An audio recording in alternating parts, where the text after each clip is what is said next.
চলচ্চিত্র তারকা আরিফিন শুভ দীর্ঘদিন ধরেই শুটিংয়ে নেই।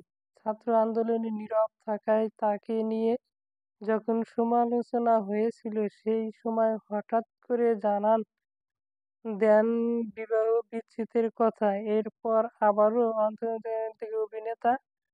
রাজনৈতিক পাট পরিবর্তনের পর তার সরকারি ফ্ল্যাট বাতিল নিয়ে আলোচনা তৈরি হলেও শুভ ছিলেন নিশ্চুপ।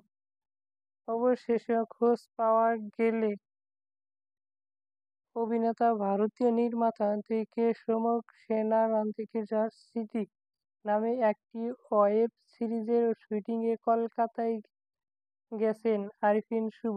ভারতীয় সংবাদ মাধ্যম আনন্দবাজারের একটি প্রতিবেদন থেকে জানা গেছে, গত সপ্তাহে শুরু হয়েছে সিরিজটির শুটিংয়ে যোগ দিতে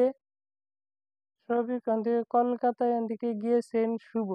জাস্ট সিটি শিরোনামের ওয়েব সিরিজের তৈরি হয়েছে মহান মুক্তিযুদ্ধের পটে, তবে বাংলাদেশের এর কোনো অংশের শুটিং হয়নি। কন্টেন্ট এর আগে অরিন্দম শীলের 19 এপ্রিল ও রাহুল মুখার্জির লৌহ নামের ওয়েব সিরিজে অভিনয় করেছেন এই অভিনেতা। 70-এর দশকের একটি সত্য ঘটনা অবলম্বনে নির্মিত হয়েছিল 19 এপ্রিল।